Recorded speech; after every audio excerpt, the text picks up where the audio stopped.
I think if I hear you call me Becky one more time, six-pack, I'm gonna pop your tops. All six of them. Who are you?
Hey, this is Matt once again, and welcome back to another video.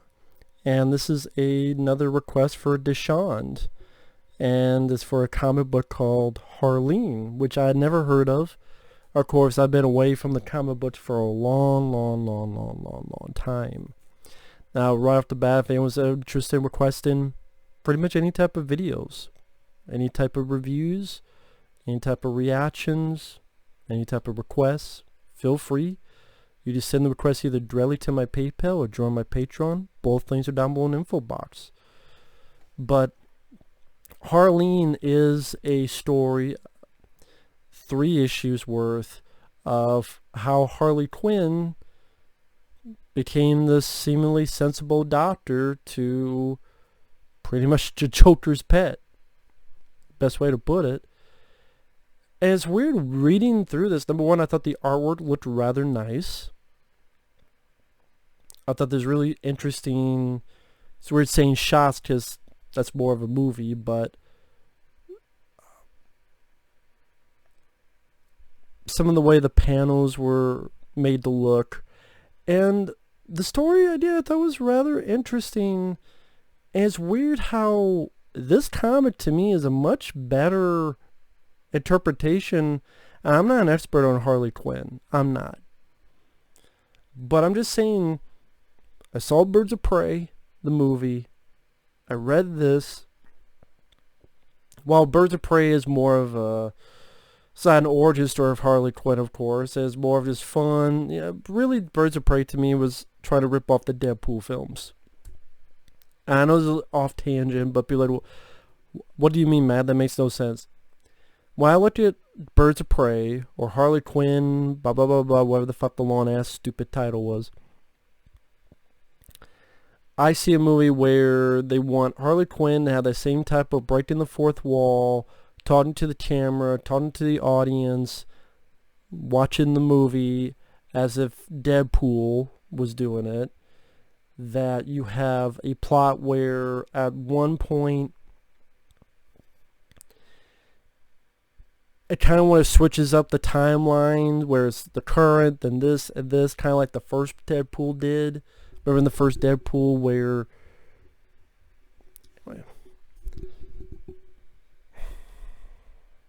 I just say it is the way it was structured seemed to be like the first Deadpool, and then having a team and trying to protect this kid that seemed a lot like Deadpool 2. So anyway, let me not get far away from the fucking topic at hand. Anyway, I was not a fan of Birds of Prey. If you were, that's cool. I know my friend Michael Speed liked the film. To me, it just seemed like a crappy rip-off of the Deadpool films. This, to me, seemed like a more interesting story. Granted, it's not a... It's more of a story that's based on plot and character and psychology. So it would not be the big, fun, zany time that people wanted, but hey, it worked for Joker, and that was a good movie, and that made $1 billion, so there you go. But Harley Quinn, I forget her actual name, just she's a doctor that has this thesis about how people in war, they have this flight or fight response. But it's a condition that the brain utilizes to help us cope through horrible moments. But like anything, it can be overused. So what if it gets overused and empathy is lost? Then it's almost like an autoimmune disease. And maybe there's a way to cure that. And so she gets talked to by Lucius Fox, who's in this. Of course, that was the character Morgan Freeman played in Nolan's Batman films. And also, you have him going and telling the doctor, hey, Bruce Wayne likes what you're doing. He wants to fund it. She's like, well, why does Bruce Wayne want anything to do with this? Oh, well, he has some of similar ideals of trying to get rid of crime and, trying to stop, pretty much to make Gotham better. And then you have a little bit of her backstory, like there was this thing with her professor.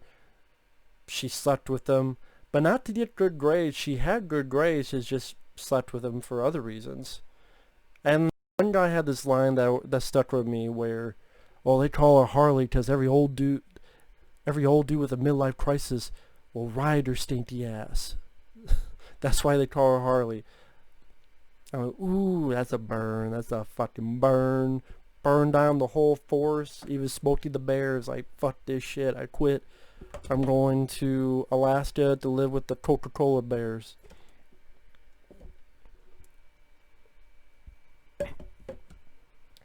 Once in a while there's a fun reference. Like there's when one of the first times we see Joker, some stuff happens and he says, Bob, you're my #1 guy.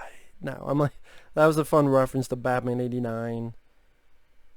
Because I remember Jack Nicholson telling that to Tracy Walter, I believe. But he's talking like Jack Palance. Bob, you're mine. #1 guy. Pretty much this is nicely illustrative battle where, I say nicely illustrated because I like the way it was done, where the fight all takes place in Mount Smoke. And she witnesses it. So she's witnessing, trying to see through the smoke, and then she starts realizing like we're cheering on with the blood loss. That moment where Joker almost killing her, but decided not to, has given her nightmares. She's having these nightmares about and trying to stop it. And as she's trying to deal with these nightmares, she gets a job at Arkham Asylum. Which when that happens, she goes through, again, trying to get this thesis and hypothesis on a successful stature, talks with Poison Ivy, talks with Killer Croc, I think even the Mad Hatter, and of course it led to Joker. And before that's what I'm talking about, like, it has some nice spreads on pages, like there's a montage of her asking all these criminals, and the way it's spread is like a deck of cards. So it's like there's like Killer Croc, Poison Ivy, Mad Hatter, Riddler, that type of stuff. So I thought that was pretty neat artwork. And then a lot of the story is either Harvey Dent, Two-Face, his origin gets put into it, or it's really the seduction by Joker to turn this woman into thinking of his ideals. The way he, as Batman would call him, a master manipulator. Where on one hand she sees like the other world is going more and more crazy because Harvey Dent, he gets burned and then he's becoming more of a split personality, and then there's these guys who are vigilantes, craziness of law and order. Meanwhile, Joker's manipulating her. he says stuff like, well, I let you go because I love the tear on your face, but then I also wondered how you looked if you smiled. And it plays against her insecurities, plays against her wanting to believe that she can save these people, that she can save, that no one is too far gone, that maybe even she thinks she's getting through the Joker and Joker's playing along, but Joker instead is more manipulating her. At one point you can tell that Joker got her file, so he answers what she wants to hear to make her sympathize more with Joker. And to get her to believe in more in him, and he plays along. Even to the point of letting go of the restraints, and he hugs her. And the slow escalation of Harley falling in love with Joker. Him sleeping all these scars on his back. Saying things in a certain tone and voice where she's like, maybe I am reaching him. Maybe I can help him. Maybe I could be the one to save him. Maybe I could be the one to pull him out of the abyss. And again, there's some nice artwork, like her imagining herself pulling Joker out of the abyss, and she did. Her theories were successful. And that's part of the psychology that Joker's playing with to make her more fucked up, to be honest. And then with all this other crazy with Harvey Dent, ultimately Harvey Dent's like, we're going to smash up Arkham Asylum, let him go, rain some terror, so maybe the politicians would be like, you know what, fuck this shit, really enforce the death penalty. So I will, amongst the three issues, it got me interested to see where this was going and how the deterioration of psychosis of this Harley Quinn character, where she's having nightmares and she's having the drink, but then what she thinks she's seen is little dents in the armor of Joker's stature. What she doesn't know is Joker's is playing along with her. Like I'll repeat, as Batman once said, he's the master manipulator.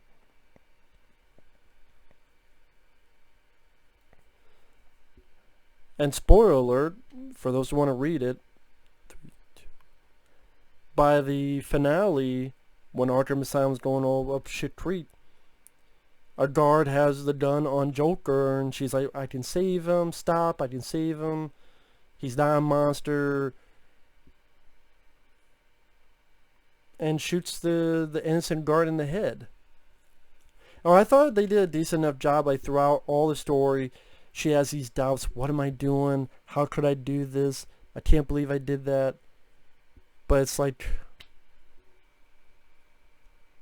almost like a split personality thing, where that part is questioning this, but the other part's losing it.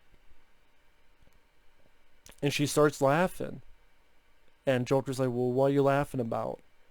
And she talks about how it's all a big joke, big fucking joke. And she even writes on the wall, Harley and Harvey, like Harvey Dent, and wiping enough so each of the names just have ha ha.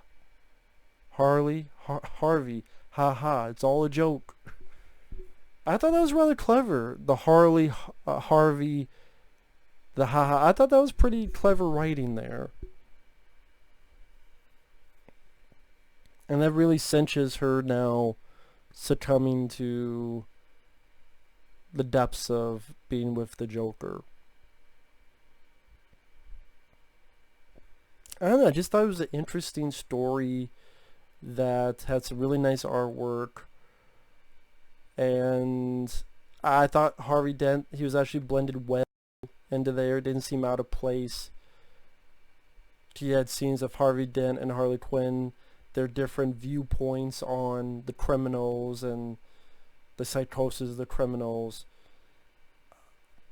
I would say it's worth a look if you're into stories of Harley Quinn or even the Joker for that matter. I just got sadly more out of this story as a story compared to Birds of Prey. I think Birds of Prey is meant to be more of a fun, zany movie. I get that. I'm usually fine with that. That's usually the type of movie I. But it also depends on how it succeeds on that matter too.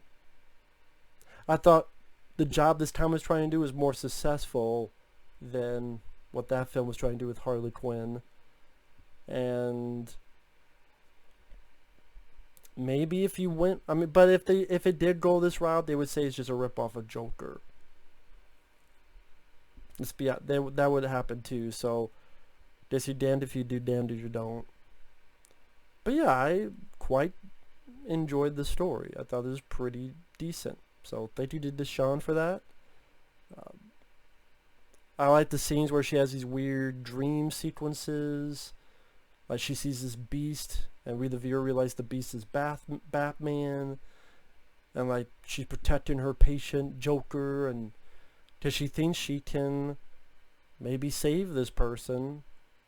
But at one point Batman tries to warn her, if you stand too close and stare too long into the abyss.